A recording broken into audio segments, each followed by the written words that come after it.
Seja muito bem-vindo ao nosso canal de estudos bíblicos. Seguimos com a nossa série sobre profetas menores e hoje nós abordaremos o terceiro estudo sobre o profeta Amós e examinaremos os capítulos 7 a 9.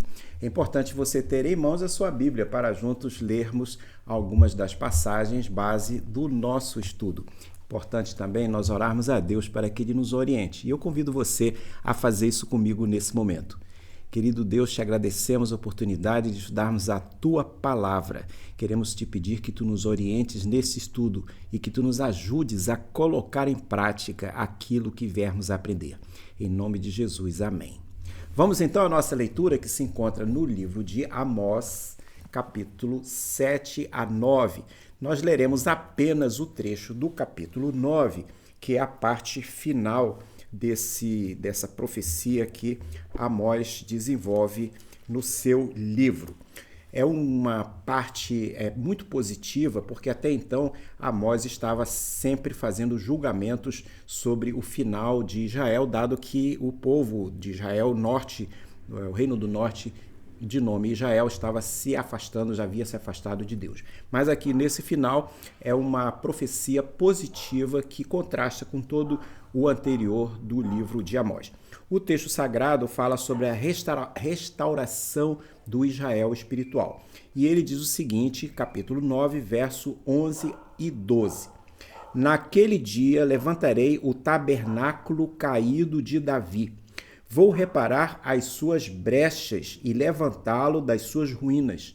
Vou restaurá-lo para que volte a ser como era nos dias da antiguidade, para que o meu povo tome posse do restante de Edom e de todas as nações que são chamadas pelo meu nome, diz o Senhor que fez estas coisas.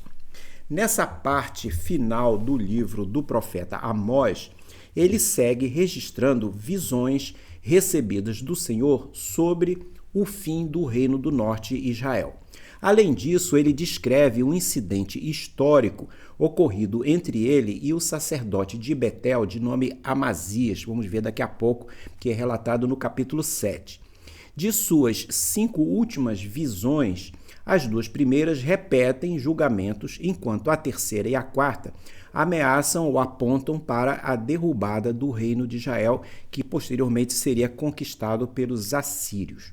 O início dessa queda do reino de Israel é representado na 5ª e última visão de Amós, que é diferente do clima de julgamento das anteriores. Foi essa que nós lemos o finalzinho, uma parte há poucos instantes antes. O motivo é que Amós aponta para uma promessa de restauração futura que nesse estudo nós abordaremos rapidamente e vamos nos concentrar nele e também no outro assunto, que é o incidente com o sacerdote de Betel, que Amós vai ter com esse sacerdote. Então nós vamos ver 2 coisas, o incidente do sacerdote e a profecia final de Amós. Injustamente, esse sacerdote, chamado Amazias, ele se manifesta contra o profeta Amós. Amazias era um dos sacerdotes que serviam no santuário de Betel, onde Amós estava profetizando.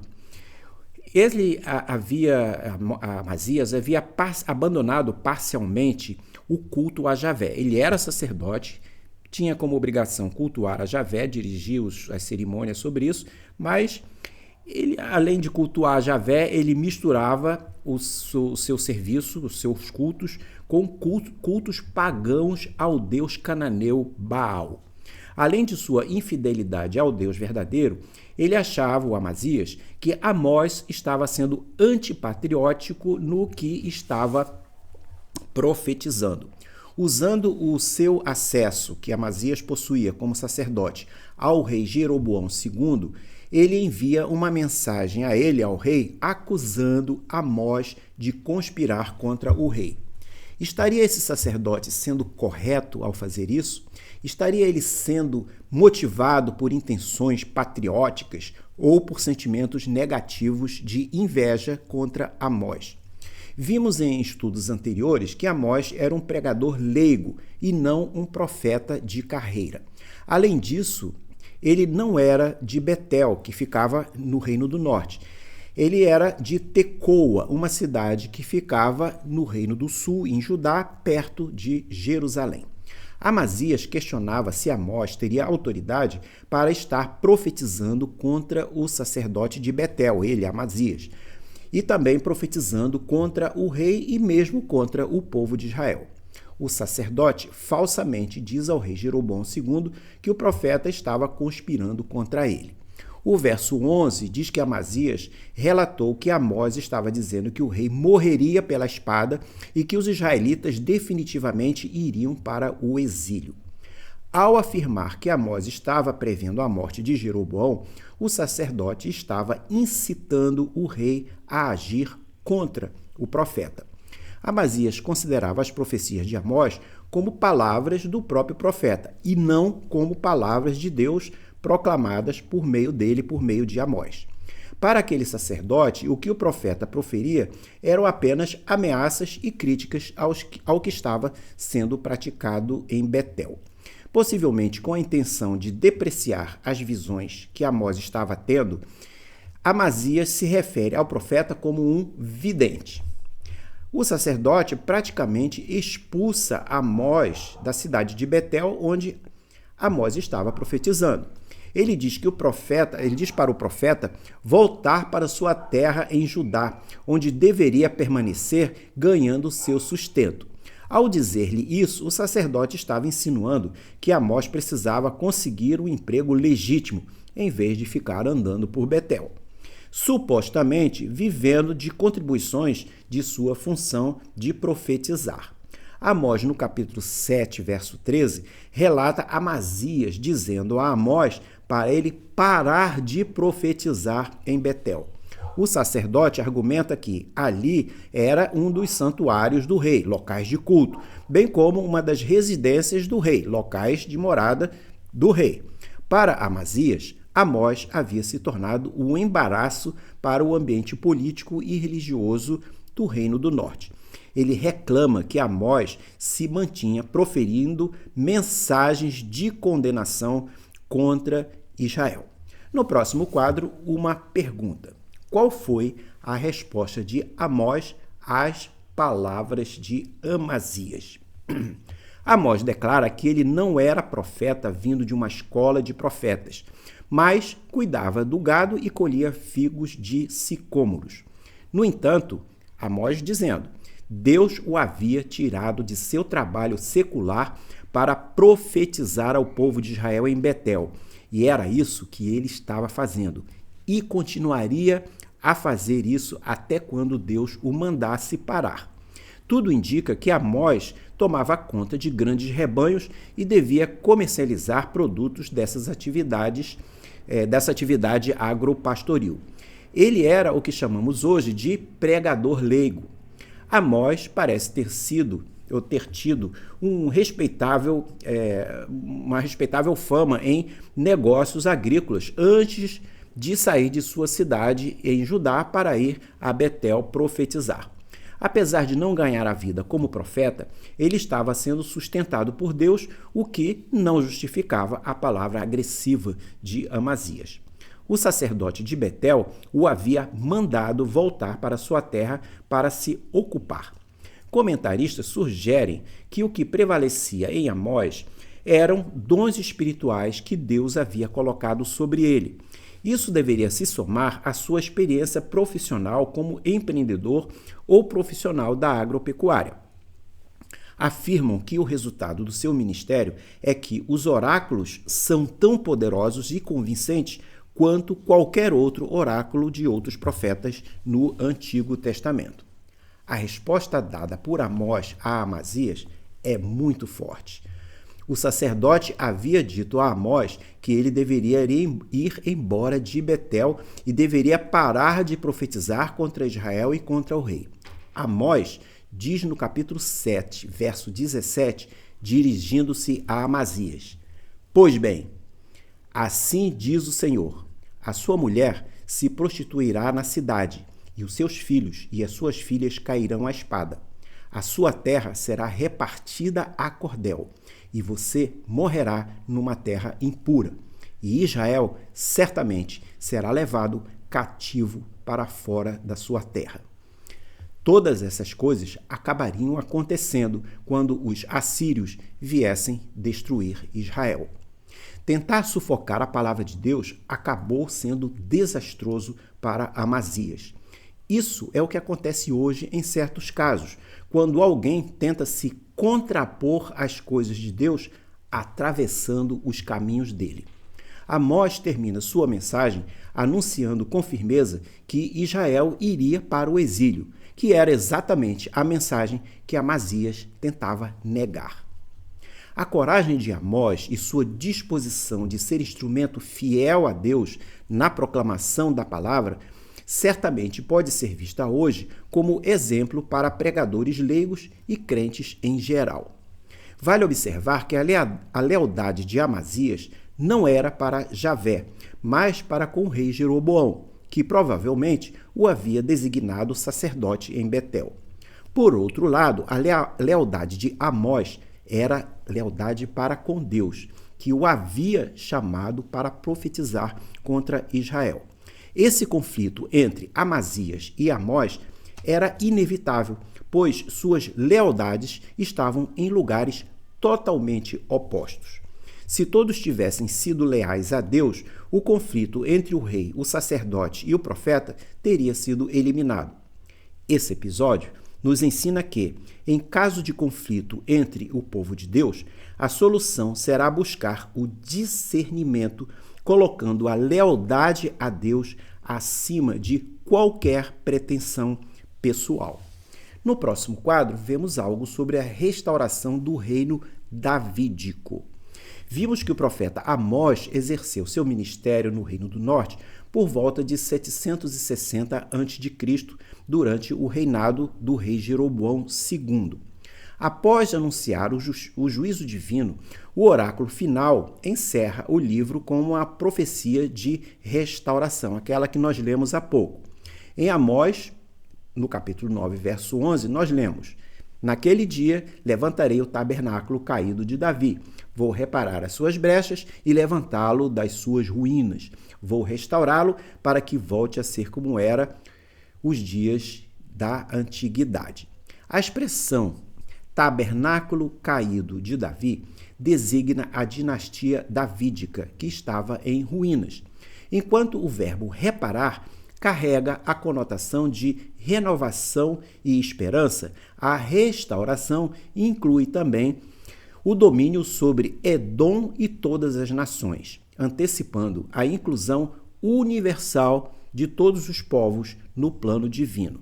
Essa parte final de Amós é bem diferente das anteriores, por conta de trazer uma mensagem de esperança altamente positiva. O profeta sinaliza que quando o reino foi dividido em Israel do Norte e Judá ao Sul, no final do reinado de Salomão, a casa de Davi sofreu grandes danos, mas não foi destruída. Amós profetiza que, a seu tempo, Deus restauraria a casa de Davi. Pode-se dizer que isso aconteceu com a vinda do Messias, o rei Jesus, descendente de Davi. Porém, quando o profeta se refere a um futuro reino unido, tendo à frente um descendente de Davi governando todo o Israel, ele está se referindo a um tempo futuro para nós, porque esse reino unido ainda não aconteceu. Há outras passagens que se referem a ele, tais como Ezequiel, no capítulo 37, verso 15 e 28, e no livro de Oséias, capítulo 3, verso 4 a 5. Esse dia, ainda futuro no nosso ponto de vista da história, será um dia de restauração e um dia de julgamento. Estamos falando da segunda vinda de Jesus. Há diferentes entendimentos sobre o cumprimento dessa profecia de um descendente de Davi governando todos os povos. Se ela será um cumprimento político ou se será de teor espiritual. Dentro da perspectiva profética mais ampla, o governo sobre toda a terra será restaurado por meio do Messias, descendente de Davi. Quando essa casa de Davi estiver restaurada, tendo à frente o rei Jesus, um certo Israel exercerá autoridade sobre todas as nações do mundo. É muito pouco provável que a palavra esteja se referindo a uma influência ou a um poder político, mas sim que todas as nações se associarão ao nome de Javé e desfrutarão de seu senhorio e proteção. No Concílio de Jerusalém, relatado lá em Atos, capítulo 15, verso 13 a 18, o apóstolo Tiago citou esse texto de Amós, capítulo 9, verso 11 e 12, para defender que os gentios de sua época não precisavam se submeter à circuncisão e à lei mosaica para obter salvação ou viver de forma aceitável como cristãos. Há intérpretes que entendem que o reino restaurado manifesta-se na igreja, corpo de Cristo, onde judeus e gentios convertidos compartilham a mesma fé em Jesus. Vale observar que as promessas de Amós encontram paralelos diretos em diversas passagens do Antigo Testamento que convergem para a figura de Jesus como o Messias. A profecia de Amós deve ser lida dentro do pensamento de que o governo divino sobre toda a terra será restaurado por meio do Messias, descendente de Davi, Jesus de Nazaré. No próximo quadro, chegamos à nossa conclusão. No fechamento desse estudo, destacamos 3 pontos. Eles poderão ser vistos como possíveis aplicações dentro de nossa atualidade. Vamos lá? A primeira aplicação tem a ver com a importância do pregador leigo no crescimento do reino de Deus. Vimos que Amós não era um profeta no sentido tradicional de ter sido formado em uma escola de profetas e também não veio de uma tradição familiar de profetas. Ele se identificou como sendo um pastor, possivelmente possuía ou administrava grandes rebanhos de ovelhas ou cabras e provavelmente era responsável por outros pastores. Amós se identificou ainda como alguém que colhia figos silvestres que davam em sicômoros, mesmo tipo de árvore da história de Zaqueu, aquele que subiu em uma dessas para poder ver Jesus. Esses figos eram comumente usados como alimento para os pobres e para os animais. Os outros profetas afirmavam ser profetas, mas Amós afirmava ser fazendeiro e pastor. Ele anunciava sua profissão com simplicidade. O motivo é que, de início, ele não era reconhecido como profeta por não ter sido formado em uma das escolas de profeta, nem ter sido discípulo de algum outro profeta reconhecido. Amós era o que chamaríamos hoje de pregador leigo. Às vezes, Deus chama alguns cristãos para ministérios simultâneos com a vida profissional. Chama também crentes a deixarem sua ocupação secular para anunciar suas mensagens. Tanto um como o outro podem se identificar com Amós, pois essa era a vocação dele também. Essa é uma aplicação interessante e desafiadora para os que são leigos no ensino da Bíblia e na proclamação do Evangelho. Claro que os pregadores, profetas e teólogos têm o seu lugar, mas esse estudo sinaliza para os que são leigos que Deus poderá utilizá-los de forma poderosa a partir da conduta correta e fiel de cada um e da disposição que tiverem em servir ao Senhor. No próximo e último quadro, nós vemos a segunda e terceira aplicações do nosso estudo. Segunda aplicação: como considerar possíveis confrontos com uma autoridade religiosa. No capítulo 7, ficou visível o embate que o profeta leigo Amós teve com uma autoridade religiosa, o sacerdote Amazias. Isso nos leva a pensar sobre quando é correto ou aceitável alguém se opor a uma autoridade religiosa. Há cristãos que levantam a mão contra o pastor de sua igreja. Isso seria aceitável? Não se pode ter opiniões diferentes daquelas do pastor de uma igreja? A questão-chave para se responder a essas perguntas é saber se o motivo do confronto é legítimo.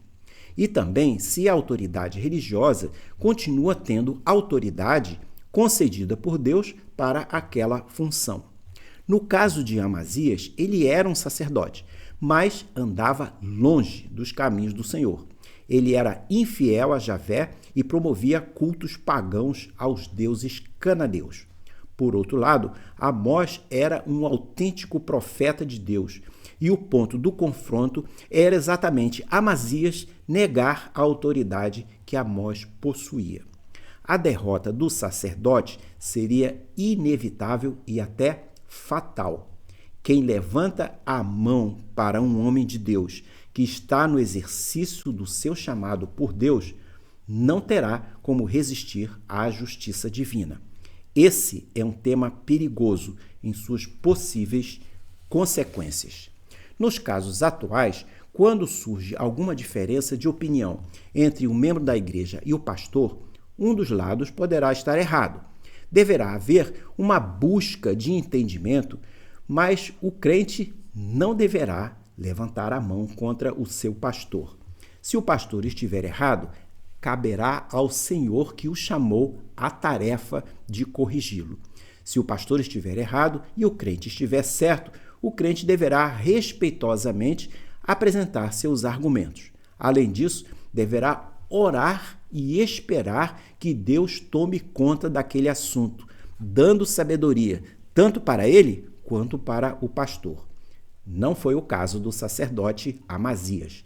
Além dele estar vivendo longe de Deus, ele estava atravessando o caminho de Amós, profeta de Deus, profeta do Deus de Israel. E isso só acabaria em catástrofe. Terceira e última aplicação é uma pergunta. O final da profecia de Amós se refere a um Israel étnico-político ou a um Israel espiritual em Cristo? É pouco provável que a restauração prometida no texto de Amós e de outros profetas tenha a ver com algum nacionalismo israelita. Tudo indica que essa restauração se refere a uma dimensão escatológica do final dos tempos e uma dimensão também espiritual. Em Cristo, o reino de Davi é restaurado, não como entidade política, mas como sendo a plenitude do reino de Deus. O apóstolo Paulo afirma que nem todos os israelitas fazem parte do povo de Deus e que os crentes em Cristo constituem o Israel de Deus. A igreja é, portanto, a expressão histórica do tabernáculo restaurado, pois nela habita o Espírito de Deus. Os versículos finais, lá em Amós, no capítulo 9, 13 a 15, descrevem um cenário de abundância e estabilidade, quando menciona-se que os montes destilarão vinho. Toda essa linguagem simboliza bênçãos que ocorrerão no final dos tempos, sob o reinado do Messias, época em que todo joelho se dobrará diante de Deus. Filipenses capítulo 2, versos 10, 11, nos fala sobre isso quando diz: por isso também Deus o exaltou sobremaneira e lhe deu o nome que está acima de todo nome, para que ao nome de Jesus se dobre todo o joelho nos céus, na terra e debaixo da terra, e toda língua confesse que Jesus Cristo é Senhor, para a glória de Deus Pai.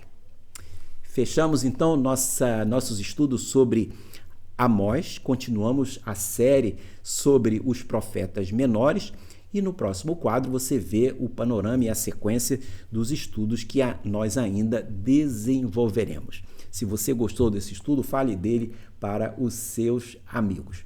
Deixo com você um grande abraço e espero vê-lo numa próxima oportunidade.